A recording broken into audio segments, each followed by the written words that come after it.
Welcome to Man Does Tech, where I solve the problems you didn't even know you had.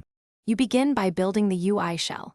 Create a screen GUI in Starter GUI and set Reset on Spawn to false so the menu persists. Once done, add a centered frame called Main Menu and size it to cover the screen. Make it toggleable. Add a play button and title label and apply UI aspect ratio constraint for consistent 16:9 appearance across devices.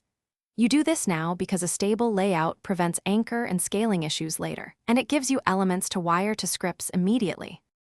Next, wire interactivity in a local script so everything runs on the client. Use Tween Service for smooth button transitions. When play is clicked, hide the main menu and display a loading frame with a progress bar and % text.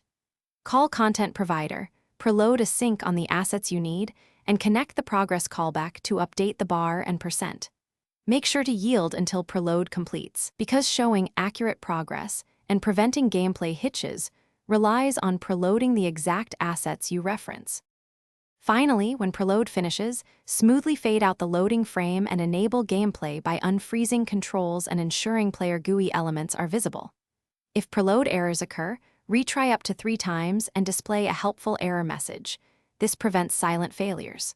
Also, optimize by grouping assets, compressing textures, and switching to streaming for massive worlds. This reduces load time and memory.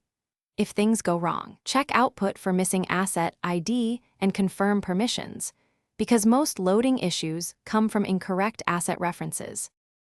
Thanks for watching. If you found this helpful, don't forget to like and subscribe.